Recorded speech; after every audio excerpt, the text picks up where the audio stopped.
What if everything you've been told about finding inner peace is actually making you more dangerous? Picture this. You're walking down a dimly lit street at sunset and you notice something unsettling. Your shadow stretches behind you, dark and distorted, following your every move. Instinctively, you quicken your pace, but the shadow keeps up. You can't outrun it because it's part of you.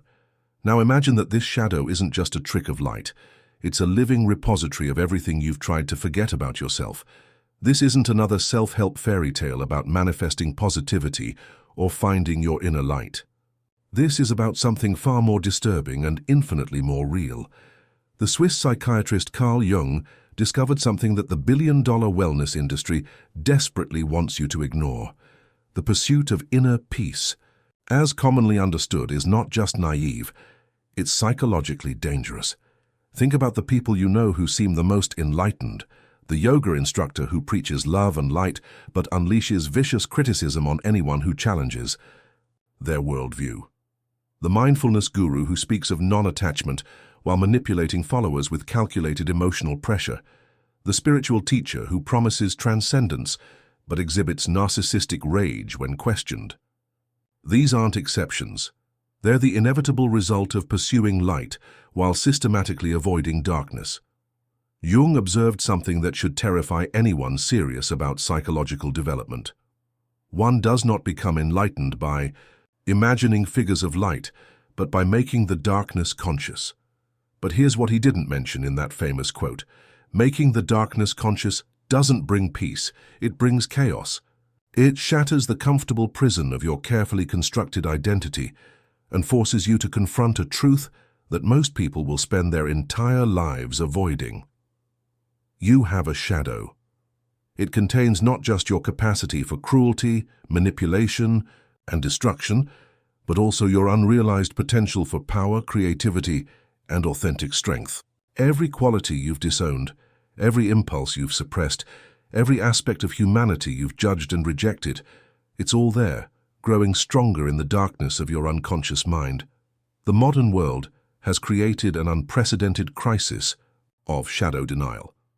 We're encouraged to curate perfect online personas, to think positive thoughts, to eliminate negativity from our experience. We're told that we can transcend our lower nature through spiritual practices, therapeutic techniques, and pharmaceutical interventions. But what happens to all that disowned material?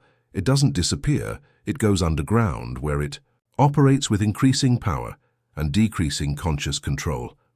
This is the uncomfortable truth that will destroy everything you think you know about personal development. True self-knowledge comes at a terrible price. It demands the destruction of your comfortable illusions about your own goodness, rationality, and moral superiority. It requires you to face the fact that you are capable of everything you despise in others. And once you truly see this, once you integrate your shadow, inner peace as you've understood it, dies forever. But something else is born in its place, something more dangerous, more powerful, and infinitely more real than the sanitized spirituality being sold to the masses. The question is, are you prepared to pay the price of becoming fully human? The year was 1913, and Carl Gustav Jung was staring into an abyss that would fundamentally alter our understanding of human consciousness. Europe stood on the precipice of unprecedented carnage, though few could see it coming. Jung could. Not through political analysis or economic forecasting, but through his exploration of the human psyche's darkest territories. Jung wasn't your typical academic theorist, safely theorizing from ivory towers. He was a psychological detective, working in the aftermath of civilization's first glimpse of its own capacity for mechanized evil.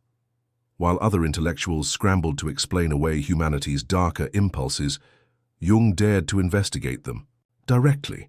He understood something that his contemporaries couldn't stomach. The veneer of civilization was thinner than anyone wanted to admit. His break with Freud wasn't just a professional disagreement, it was a fundamental schism over the nature of human darkness. Where Freud saw repressed sexuality as the primary driver of neurosis, Jung discovered something far more complex and threatening. The unconscious wasn't merely a repository of forbidden desires, it was a living system containing everything we'd systematically excluded from our conscious identity. Freud wanted to make the unconscious conscious through analysis and interpretation. Jung realized that consciousness itself might not survive the encounter. In 1913, Jung began what he would later call his confrontation with the unconscious, a deliberate descent into his own psychological underworld. Using techniques he developed called active imagination, he allowed suppressed aspects of his personality to emerge and speak. What he discovered nearly destroyed him. Powerful autonomous figures arose from his unconscious, wise old men, destructive, demons and mysterious feminine presences that challenged everything he thought he knew about himself. For years, Jung teetered on the edge of complete psychological breakdown. His colleagues whispered that he'd lost his mind. His family watched helplessly as he engaged in conversations with invisible entities, filled notebooks with cryptic writings and bizarre drawings, and sometimes spent entire days building miniature stone villages like a child possessed. But Jung understood something his critics didn't. He was witnessing the birth of a new understanding of human nature. During this period, Europe was simultaneously experiencing its own confrontation with the collective unconscious. The Great War erupted with shocking brutality, revealing that decades of progress, education, and civilization could evaporate overnight when deeper psychological forces erupted. Jung saw the connection immediately. Individual shadow denial creates collective shadow projection, and collective shadow projection creates historical catastrophes. As fascist movements began rising across Europe, Jung observed something that chilled him to the bone. The most civilized nations were becoming hosts to the most primitive psychological dynamics. Germany, the land of poets and philosophers, was preparing to unleash unprecedented, systematic evil. Jung recognized this as the inevitable result of collective shadow denial. When an entire culture refuses to acknowledge its capacity for darkness, that darkness doesn't disappear. It consolidates, finds a leader who can embody it, and erupts with volcanic force. But Jung discovered something even more disturbing than collective evil. The shadow contains not only our disowned negative qualities, but also our unrealized positive potential. The good person who has spent their life suppressing anger may also have suppressed their capacity for necessary aggression, personal boundaries, and righteous action. The rational individual who denies emotional volatility may also have buried their access to intuitive wisdom, creative inspiration, and passionate engagement with life. This is where Jung's insight becomes truly revolutionary. The shadow isn't just personal evil that needs to be controlled. It's everything authentic about us that doesn't fit our consciously constructed identity. It contains our repressed vitality, our forbidden desires, our authentic power, and our capacity for both destruction and creation. Jung emerged from his years of psychological crisis with a startling revelation. Integration of the shadow doesn't make us good in conventional terms. It makes us whole. And wholeness, Jung discovered, is far more dangerous than goodness because it includes the conscious capacity for both light and dark, creation and destruction, love and necessary ruthlessness. As Jung watched the world descend into global conflict, he understood that he'd uncovered something that civilization wasn't ready to face. The path to authentic psychological development leads not toward moral purity, but toward conscious relationship with our complete human nature. This revelation would challenge everything the modern world believes about progress, morality, and the possibility of lasting peace. The shadow, Jung realized, wasn't humanity's enemy. Shadow denial was, and the price of that denial was written in blood across the battlefields of 2 world wars, and continues to be written in the psychological battlefields of our modern world. From the moment we draw our first breath, we begin the process of psychological self-mutilation. Not intentionally, not maliciously, but systematically and inevitably. We start as whole beings containing the full spectrum of human possibility, rage and tenderness, selfishness and generosity, wisdom and foolishness, cruelty and compassion. Then the world begins its work of division. Watch a 2-year-old in the grip of fury, and you're witnessing pure human authenticity. They hold nothing back, express everything they feel, and move through emotions with fluid intensity. Then watch what happens when the adults intervene. Good children don't get angry. Nice boys don't hit. Pretty girls don't make ugly faces. With each intervention, each reward for compliance and punishment for authenticity, pieces of the child's wholeness get severed and banished into psychological exile. The good child learns that love and approval depend on suppressing certain aspects of their nature. Anger becomes unacceptable, so it gets pushed into the shadows. But anger isn't just destructive emotion, it's also the energy of appropriate boundaries, self-protection, and righteous action against injustice. The child who learns to suppress anger may grow into an adult who can't protect themselves, can't say no to exploitation, and can't access the fierce energy needed to create change in the world. Meanwhile, the rational person receives praise for logical thinking and emotional control. Gradually, they learn to distrust their intuitive responses, their emotional intelligence, and their body's wisdom. These qualities don't disappear, they migrate into the shadow where they operate. Outside conscious awareness. The ultra-rational adult may find themselves making inexplicably poor relationship choices, drawn to dramatic people who express all the emotional volatility they've disowned. This is how the shadow forms, through systematic disowning of aspects of ourselves that don't fit our conscious identity or social expectations. But here's where Jung's insight becomes genuinely disturbing. We don't just repress negative qualities, we repress anything that threatens our ego's carefully constructed self-image. The peaceful individual, who prides themselves on never experiencing violent thoughts, may be unconsciously drawn to violent entertainment, aggressive sports, or partners who act out the aggression they've disowned. Their shadow contains not just their capacity for violence, but their unrealized potential for fierce protection of what they love, their ability to fight for important causes, and their natural aggressive energy that could fuel creative and professional achievement. What makes this process truly insidious is that it's reinforced at every level of society. Families reward children for conforming to idealized versions of themselves. Schools punish authentic expression while promoting compliance and standardization. Religious institutions often promise salvation through the elimination of sinful aspects of human nature. Even therapeutic approaches frequently aim to help people become better versions of themselves rather than more complete ones.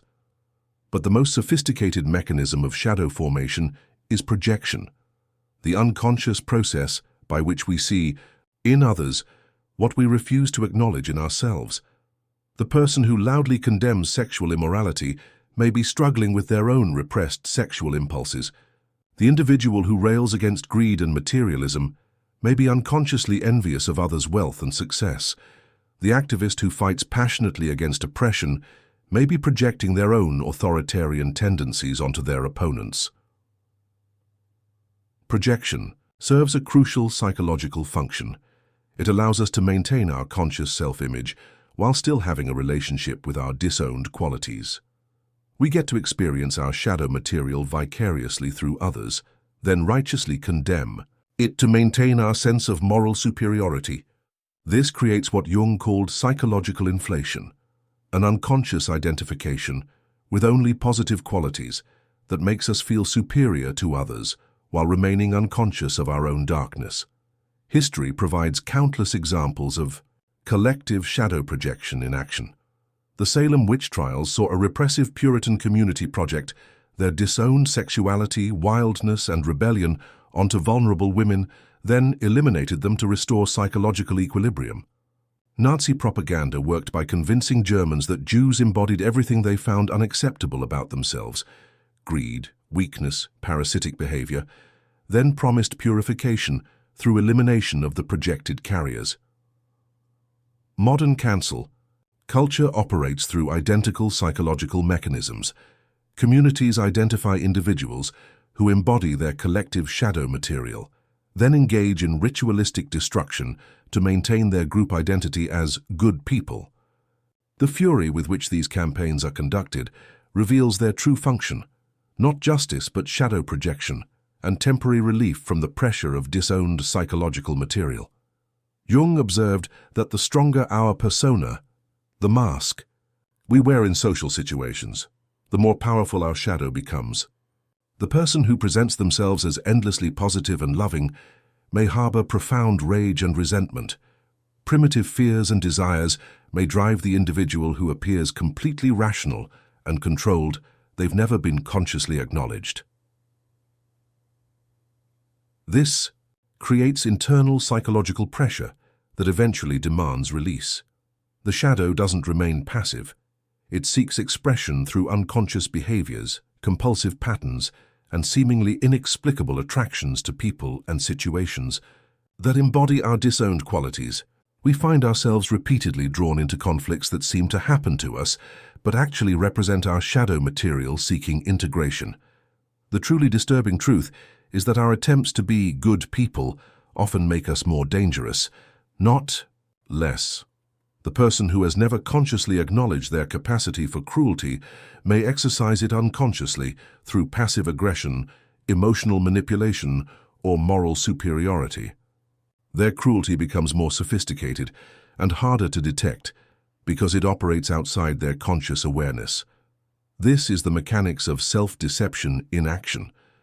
We fragment ourselves to maintain social acceptance and psychological comfort, then spend our lives unconsciously seeking reunion with our disowned aspects through projection, compulsion, and attraction to what we've rejected in ourselves. The result isn't moral purity, it's unconscious moral complexity that operates beyond our awareness and control. The question that emerges from understanding these dynamics is profoundly unsettling. If our attempts to be good actually increase our capacity for unconscious harm, what does authentic psychological development look like? Jung's answer would challenge everything we've been taught about human nature and moral progress. Jung issued a warning that still echoes through the corridors of psychological practice today. The most terrifying thing is to accept oneself completely. He wasn't speaking metaphorically. He was describing a process so psychologically violent that most people will do anything to avoid it, including spending their entire lives in elaborate self-deception.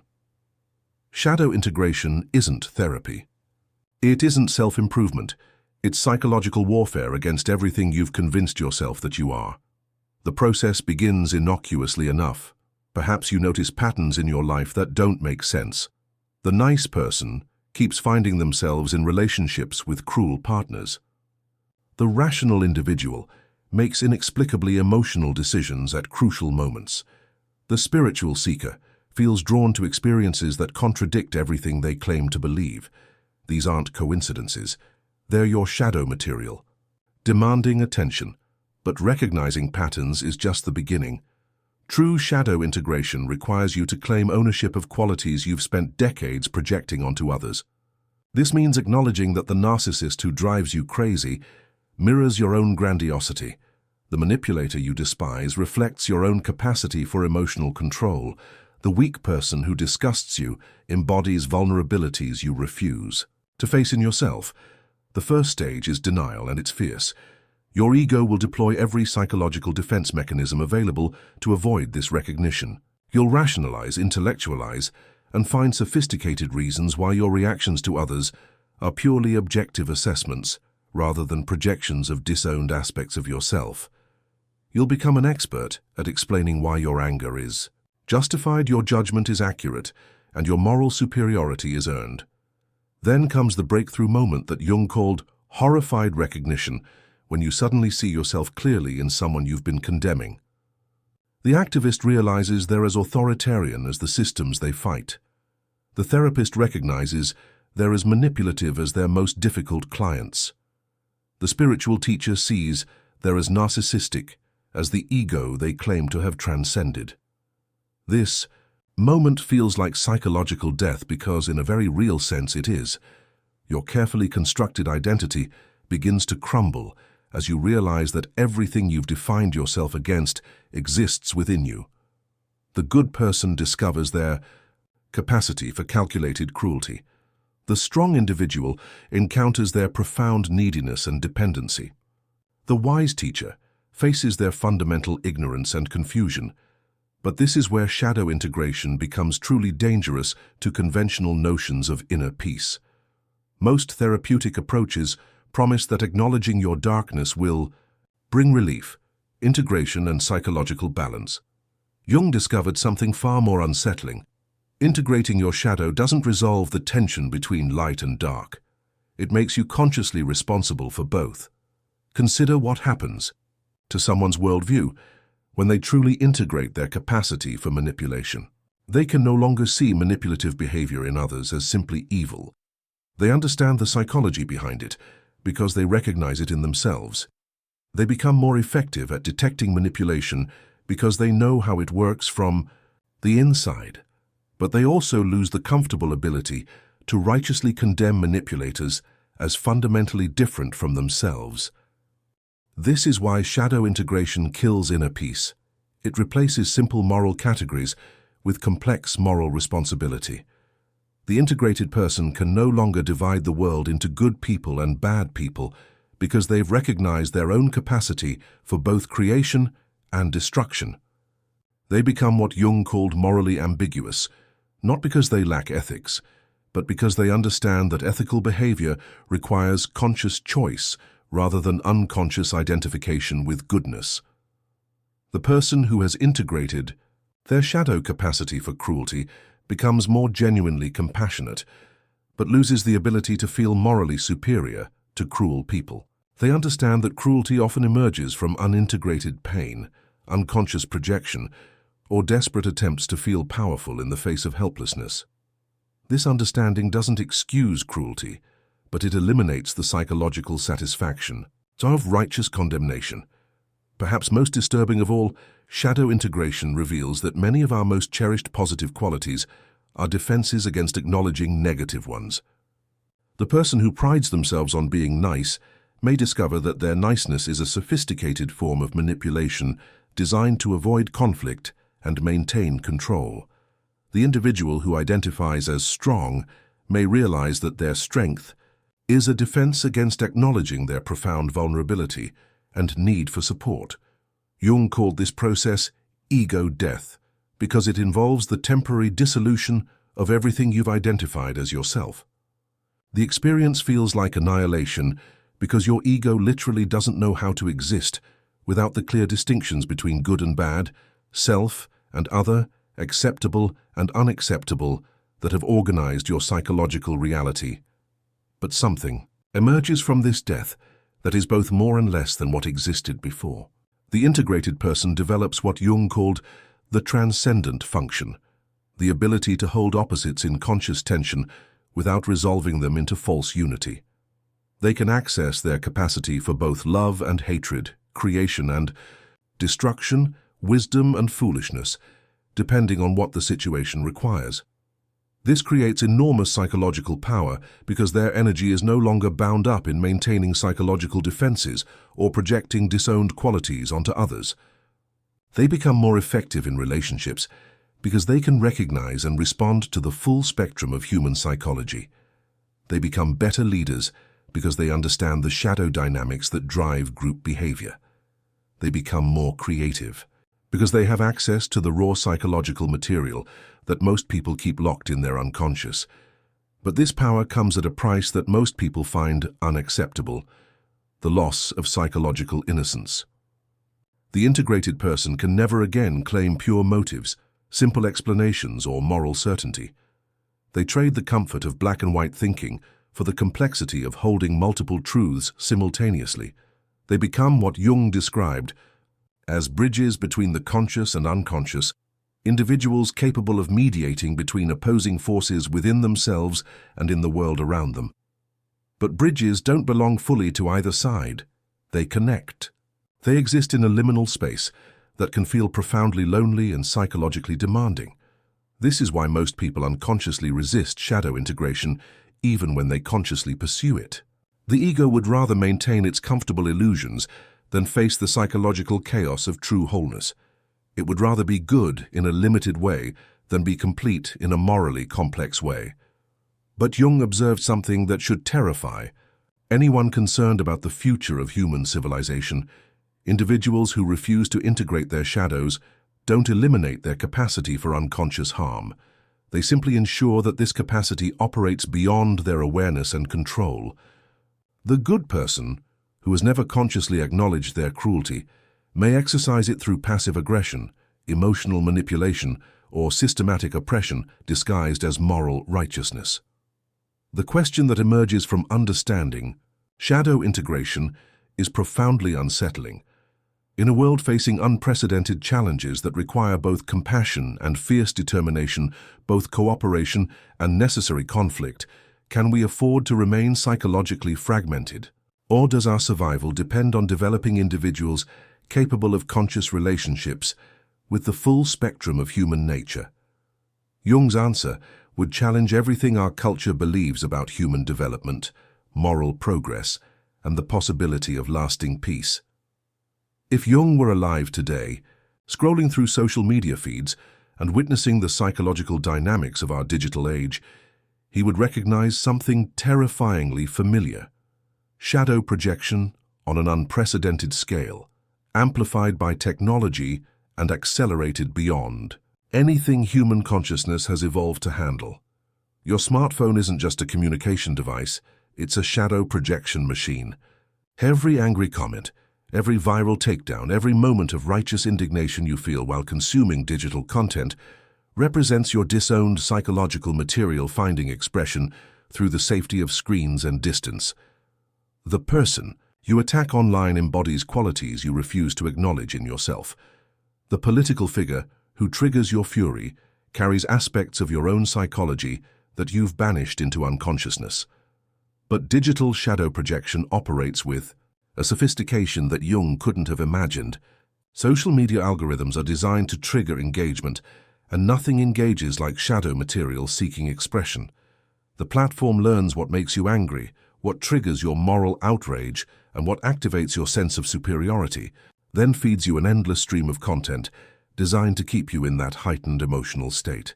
You're not just consuming information, you're being psychologically manipulated into continuous shadow projection cycles that generate profit for platforms while fragmenting your psychological integrity. Every click, every share, every moment of digital rage is data being harvested to create more sophisticated methods of keeping you unconscious of your own shadow dynamics.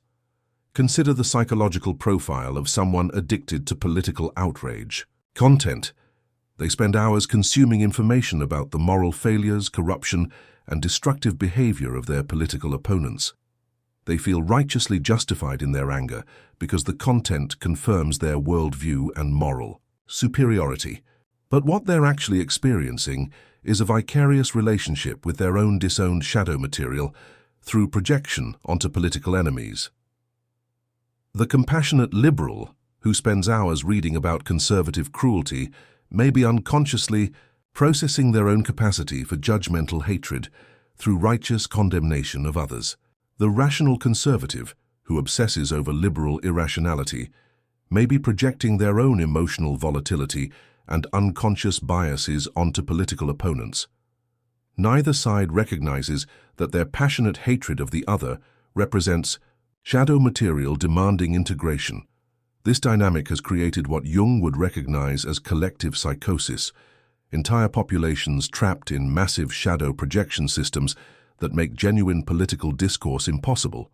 Each side embodies what the other has disowned, creating a psychological polarization that serves the shadow material of both groups while preventing conscious integration of the qualities they're fighting against in each other. But political polarization is just the surface manifestation of deeper shadow dynamics reshaping human relationships. Dating apps have created shadow projection markets where people swipe through potential partners looking for someone who embodies their disowned qualities. The person seeking excitement is often projecting their own suppressed spontaneity and aliveness. The individual looking for stability may be disowning their own capacity for adventure and risk-taking. Once these shadow-based attractions bring people together, they spend months or years fighting against the very qualities that initially drew them to each other. The exciting partner becomes irresponsible and unpredictable. The stable partner becomes boring and controlling, Relationship conflict becomes a theater for shadow integration that most couples never consciously recognize. Workplace dynamics have become increasingly sophisticated shadow projection systems. The employee who constantly complains about their micromanaging boss may be projecting their own disowned need for control and authority. The manager who struggles with unmotivated subordinates might be unconsciously dealing with their own suppressed laziness and resistance to authority. Office politics becomes a complex dance of shadow projections that creates workplace drama while preventing genuine professional development. Consumer culture has evolved into a massive shadow exploitation system that promises to fulfill repressed desires while maintaining conscious moral appearances. Luxury brands sell projected power and status to people who have disowned their own ambition and materialism. Entertainment industries profit from shadow projection by allowing audiences to experience violence, sexuality, and rebellion vicariously through media consumption while maintaining their conscious identity as good people. The wellness industry has created perhaps the most sophisticated shadow denial system in human history. It promises to eliminate negativity, transcend lower consciousness, and achieve permanent states of peace and happiness. But what happens to all the psychological material that doesn't fit these idealized states? It gets pushed deeper into the shadow, where it operates with increasing power and decreasing conscious control. The mindfulness practitioner, who has spent years trying to eliminate anger, may find themselves passive-aggressively controlling others. Through spiritual superiority, the yoga teacher who preaches love and light may exercise unconscious cruelty through impossibly high standards for themselves and others. The life coach who promises transformation may be unconsciously manipulating clients through their own unacknowledged need for power and control.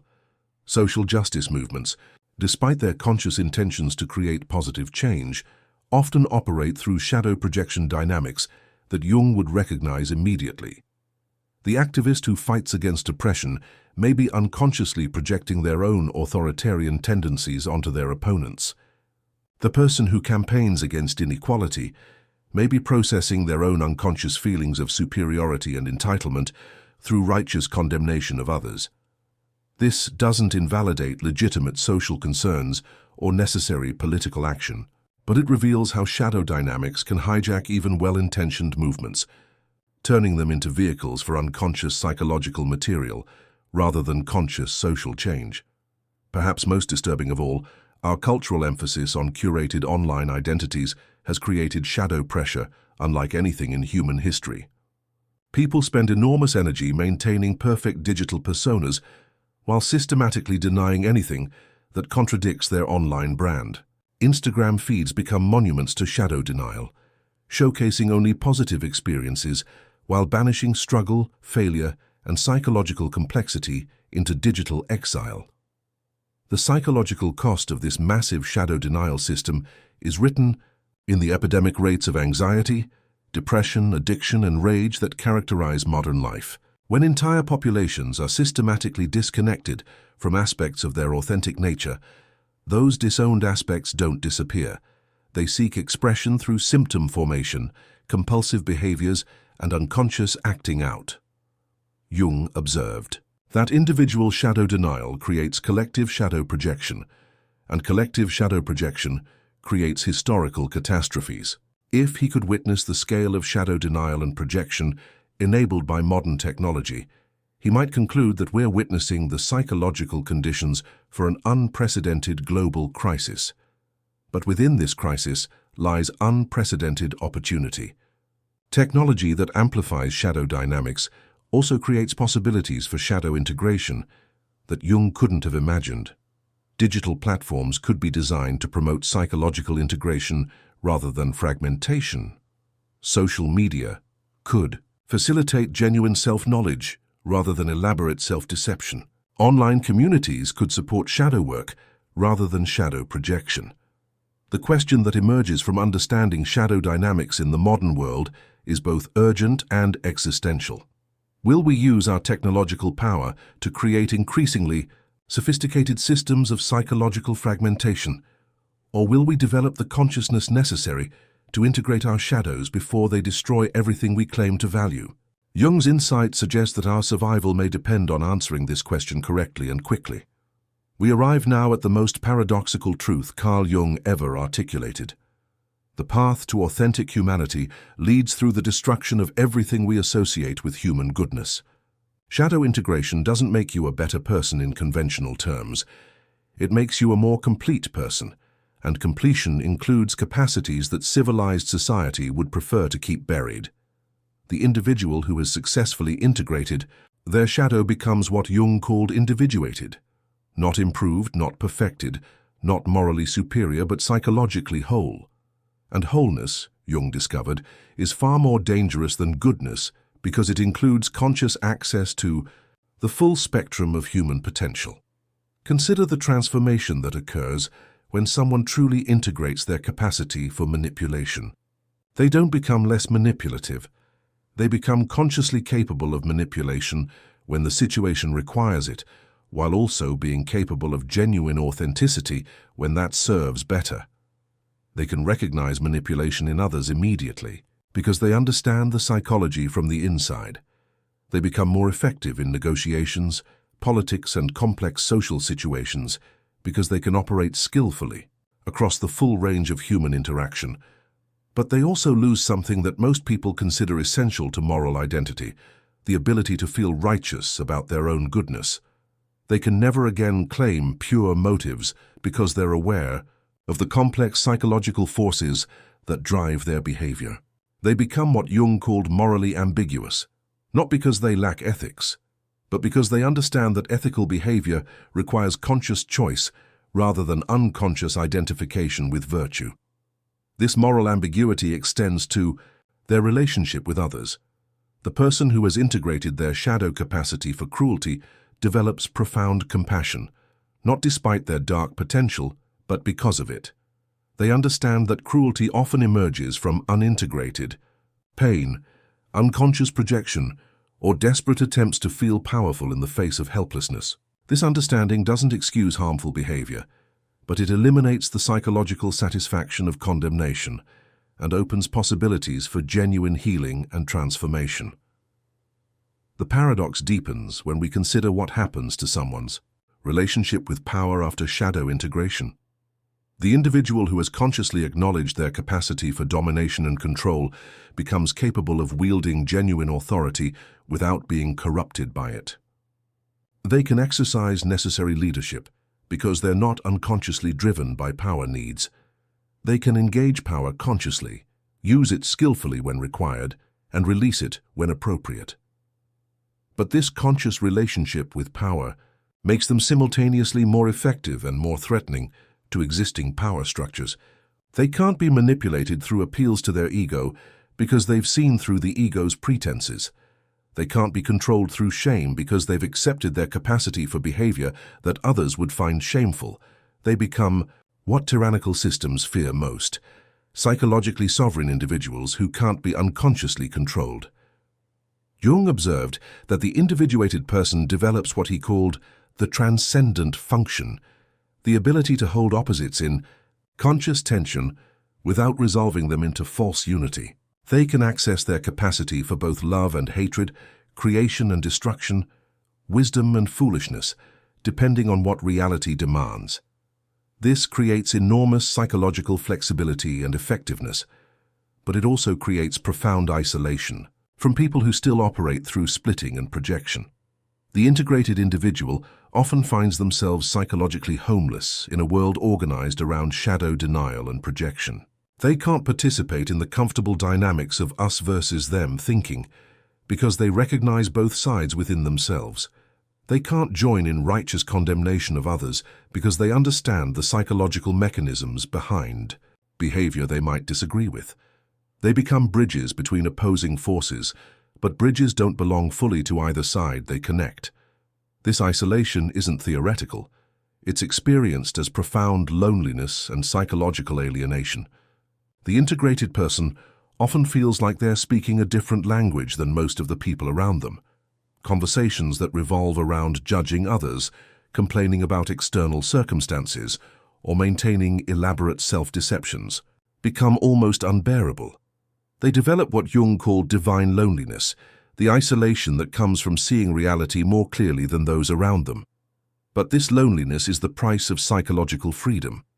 The integrated individual is no longer driven by unconscious needs for approval, validation, or external confirmation of their worth. They've faced the worst truths about themselves and survived the encounter. This creates what Jung called psychological invulnerability, not because they can't be hurt, but because they can't be destroyed by confrontation with their own shadow material. Perhaps most importantly, shadow integration changes someone's relationship with suffering in ways that transform their capacity to help others. The person who has consciously experienced their own psychological death and rebirth, through shadow integration, develops genuine compassion for others going through similar processes. They can sit with others' darkness without being triggered into rescue attempts or moral judgment, because they've learned to sit with their own darkness. This creates therapeutic and leadership capabilities that can't be developed through training or technique alone. The integrated individual becomes capable of what Jung called holding space for others' shadow material, creating psychological safety for people to acknowledge aspects of themselves they've been afraid to face. They become midwives for others' psychological transformation because they've survived their own. But here we encounter the ultimate paradox of individuation. The process that creates the most psychologically healthy individuals also creates people who can't function comfortably within psychologically unhealthy systems. The integrated person becomes increasingly intolerant of elaborate self-deceptions, unconscious projections, and shadow denial dynamics that characterize most social, political, and economic institutions. They may find themselves unable to participate in workplace cultures built on competitive shadow projection. They may struggle with romantic relationships with people who haven't done their own shadow work. They may become politically homeless because they can see the shadow material operating within all political movements, including those they might otherwise support. This raises a profound question about whether psychological health and social adaptation are compatible in a culture organized around shadow denial. Jung suspected they might not be, and suggested that truly individuated people might always exist somewhat outside mainstream social structures. But Jung also believed that individuated people represent humanity's best hope for conscious evolution. They become what he called cultural pioneers, who demonstrate possibilities for psychological development that can eventually be integrated into collective consciousness. They serve as proof that humans can consciously relate to the full spectrum of their nature without being destroyed by it. In our current historical moment, facing global challenges that require both unprecedented cooperation and fierce determination to confront entrenched power structures, we may desperately need individuals capable of holding complex psychological and moral realities. The climate crisis, economic inequality, technological disruption, and political polarization all require responses that transcend simple solutions and moral certainties. Jung's vision suggests that our survival may depend on developing enough psychologically integrated individuals to create what he called critical mass for collective transformation. These individuals would be capable of conscious relationships with power, authentic collaboration across differences, and creative responses to challenges that require both compassion and fierce determination. But this vision comes with a sobering recognition. The path of individuation isn't for everyone, and it certainly isn't comfortable.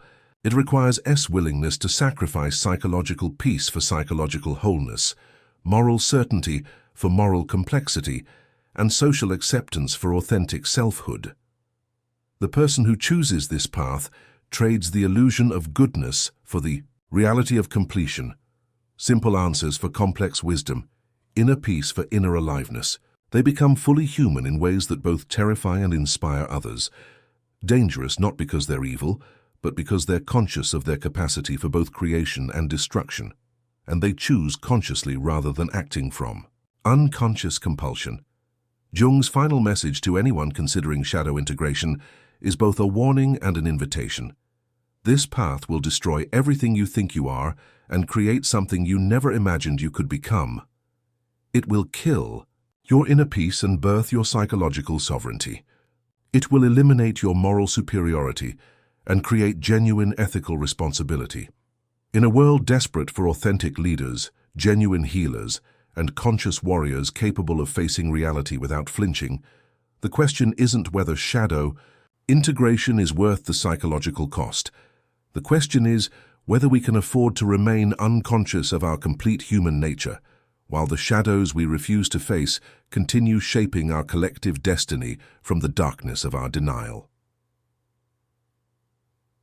Dafai, choice as always is individual. However, Jung understood that the consequences are inevitably collective, and time, as our global crises remind us daily, may be running out for humanity to choose consciousness over comfort, wholeness over fragmentation, dangerous authenticity, over safe self-deception. The shadow awaits. Your shadow awaits. The only question is whether you'll spend your life running from it, or finally turn around and discover what it has been trying to teach you about who you really are.